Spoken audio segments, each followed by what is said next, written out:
we're not going to put our heads down anymore. We're not going to be quiet. We're not going to allow this thing to happen. We want the Jewish community here to be safe.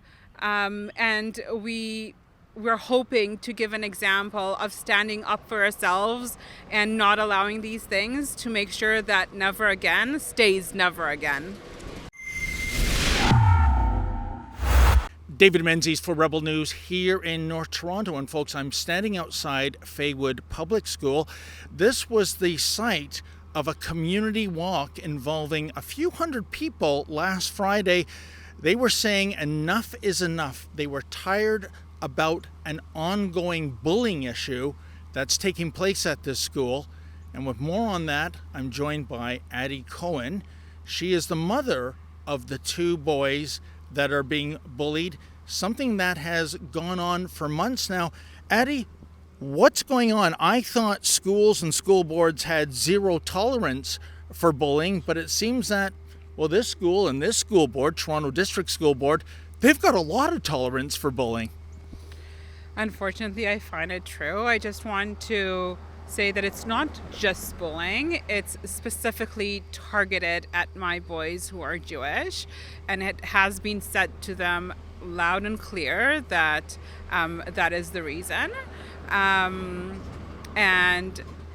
unfortunately, it seems that the school is just letting it go on and on, because it's been going on for months now. Why are they letting it go on when they have a zero tolerance for bullying, and you're saying they're being targeted because they're Jewish? I think that elevates this to hate crime status. Why are these educrats turning a blind eye?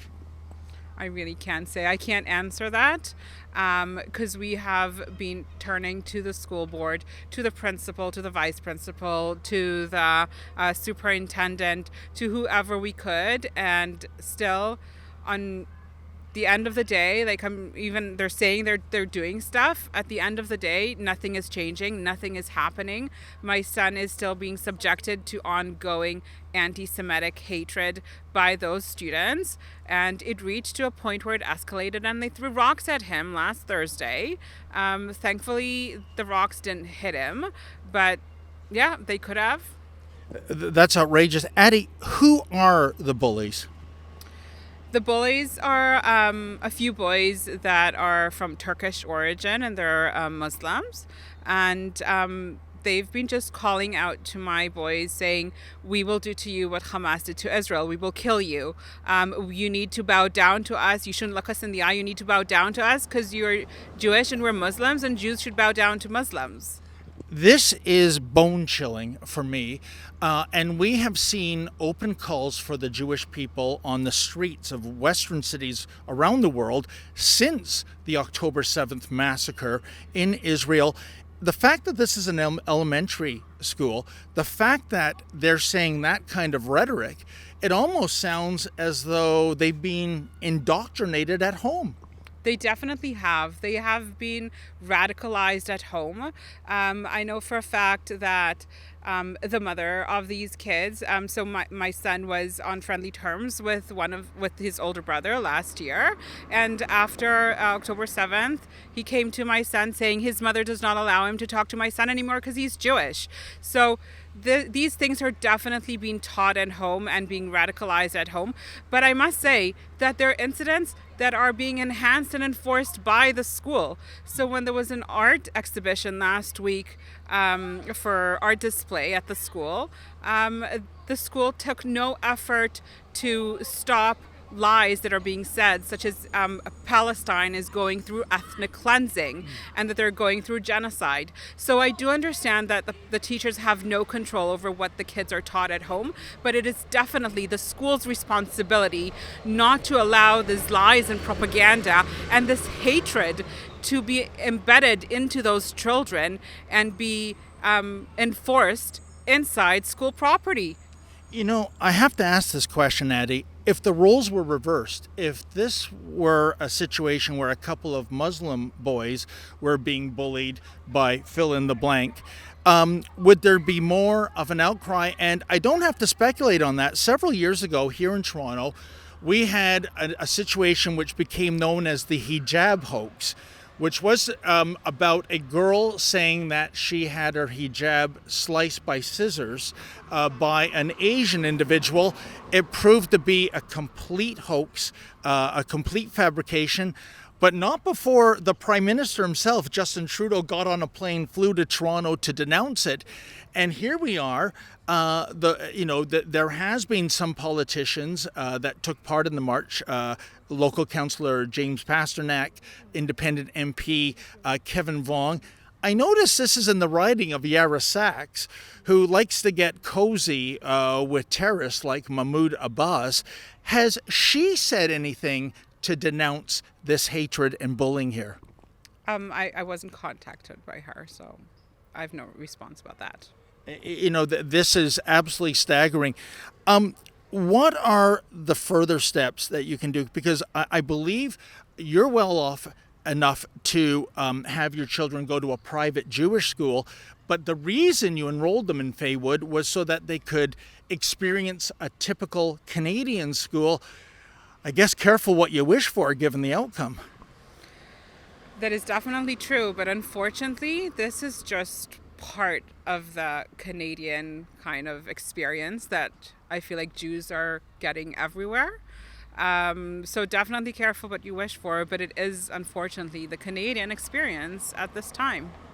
And I never thought, this is the city of my birth, I never thought I would see this. I knew anti-Semitism was always a thing, Addie. I never knew it was so prevalent, so violent, until the results of what happened in Israel last October manifested itself with the pro-Hamas types openly calling for the genocide of the Jewish people, and our political class, our law enforcement, they just shrug. And, to that point, the slogan that emerged from the Holocaust, of course, was never again.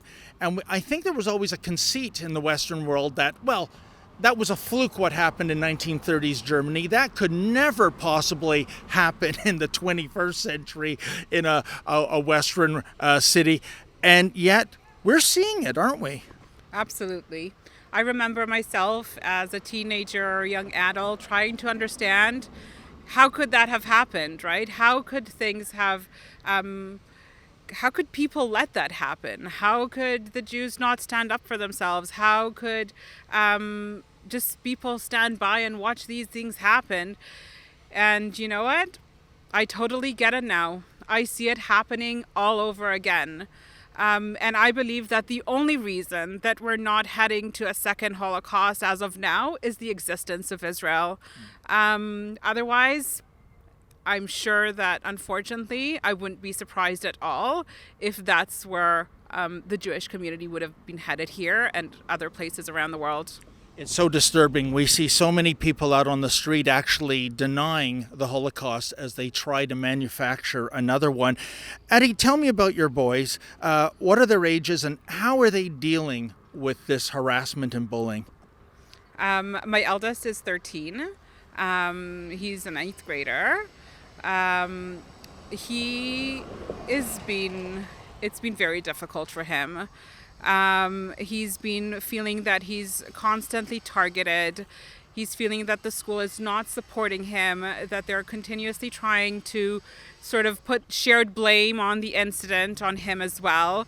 They have, been blaming him for, or both my boys for saying that comments are made on both sides, or they tried to turn the incidents into a he said, she said. So he has lost the trust of the system. He knows that no one believes him, and it's very heartbreaking to see how my child loses his confidence in, adults that are supposed to be teaching him of how to become a good person and a decent person in the future.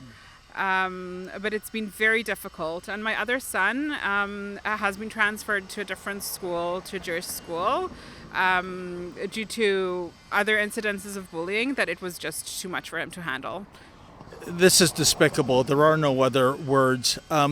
Ultimately, I think your plans are you're going back to Israel. I guess hopefully this terrible treatment that your sons are enduring, it'll be in the rear view mirror. I'm sad to hear that you have to actually leave our great dominion in order to get peace for your sons. I can't really say that Israel is the safest place to be at this time, unfortunately. But I feel like at this point, we're not safe anywhere. We're not safe here. We might not be safe in Israel, but I believe that Israel, the existence of Israel, is so important that I need to make a choice. I want to be back home. I want to be back in Israel. I want to be able to fight for Israel, for its right for existence. And, at the end of the day, we can only do our best to do the right thing. I just think this is shameful of this school, its principal, the Toronto District School Board, which, when I go back years ago to the hijab hoax, they actually orchestrated a press conference about a hate crime that didn't even happen. And yet here we have a real, bona fide, documented hate crime and bullying, and they shrugged their shoulders. And folks, I can tell you, I reached out to the school last week. One of the administrators came on. She wasn't interested in speaking with us. Here, check out this voice clip. Good morning, Faywood. May I help you? Yes, good morning. May I speak with Principal Rebels, please? She's in a meeting at the moment. Would you like to speak to our vice principal? Oh, sure. That'd be great. Thank you. And your name? Yes, my name is David Menzies. One moment, please. Thank you. Good morning, Faywood. Can I help you? Yes, hi. Is this Vice Principal Tang? No, it's not. She's away for the day. How can I help you? Oh, hi there. Yes, it's David Menzies calling back from Rebel News, and it's with regard to these Muslim students who was allegedly stoning a Jewish boy who was a student at your school, and we're just trying to find out what actions are being taken by the school to address this disturbing situation. So you'll need to connect to Ryan Bird at 5050 Yonge Street, who's our media spokesperson. Oh. So as you're from the media, you can speak with Ryan Bird. Are these allegations true? Is this happening? You can speak with Ryan Bird at 5050 Yonge Street. Do you consider the stoning of a Jew? With Ryan Bird at 5050 Yonge Street. That is all I have to say to you. Is this diversity to you? A Muslim stoning a Jew? So there you go, Addie. They're not interested in giving their story, and the school board forwarded me a memo that went out to parents by the principal, Katia Robles. And one of the things that stood out is this quote: "We have not been made aware of any physical injuries as a result of these incidents," that meaning the rock throwing, "and are working directly with the impacted students and their families to provide support," end quote. Is this what it comes down to? One of your boys has to suffer a broken bone or a laceration or something like that? I don't even want to think about that. It's so sad. Every time we complain, they turn it. These boys target my son when he is found by himself, when there are no witnesses, and then they harass him, they assault him, and then they claim that he has been doing the same thing to them, and the school is at loss, and they just don't know what to say. And the truth is that it feels like they don't really, really want to deal with it, so they turn it into a he said, she said sort of incident, and then they just let it be. Eddie, this seems to me to be the very definition of cowardice. The adults in the room should be doing something, but they seem to lack the political will to do so. Or have I got this wrong? No, I absolutely agree with you. I feel in many ways that it's just another shade or another facet of anti-Semitism. It is heartbreaking, and again, I look to the double standard by our politicians, by members of law enforcement. The pleas of your boys are being ignored, despite a supposed zero tolerance in bullying. And we, not too far away on a bridge over Avenue Road and the 401, we had the pro-Hamas types chanting for genocide, and the Toronto police actually brought them coffee and Timbits. Absolutely shameful. Like I said, you're going back to Israel. Hopefully this will be a distant bad memory for you, Addie. Is there anything else you'd like to say that we might have missed? We just want to be here for the community. We want to stand up. We want to say what we have to say to make sure that we're not going to put our heads down anymore. We're not going to be quiet. We're not going to allow this thing to happen. We want the Jewish community here to be safe. And we're hoping to give an example of standing up for ourselves and not allowing these things, to make sure that never again stays never again. Well said, Addie. And, you know, I see a poster here for the school. It's having a fun fair coming up this Sunday. Are your boys planning on attending that? We're still contemplating. It's on Lag BaOmer, so we might have other plans. But if we're available, we'll definitely join as part of the school community. Okay, well, hopefully things go smoothly there. And, you know, folks, as Addie said, that was the slogan that came out of the Holocaust, wasn't it? Never again. And it should be revered. It shouldn't be like some quirky marketing slogan, but we are seeing echoes of 1930s Germany in the world today, the Western world. Jew hatred has somehow become acceptable. Look at the calls for genocide, the chants for intifada and from the river to the sea and go back to Europe. We all know what those coded chants mean. Look what's happening on university campuses. I mean, at least the Nazis tried to hide their genocide of the Jewish people. This new Hitler Youth movement, they seem all about bragging about it openly and making videos. It has to end. The politicians have to grow a spine. Law enforcement has to enforce the law. What's happening all across our great dominion is absolutely shameful. And like I said, is this Toronto in 2024 or Berlin in 1934? For Rebel News, I'm David the Menzoid Menzies.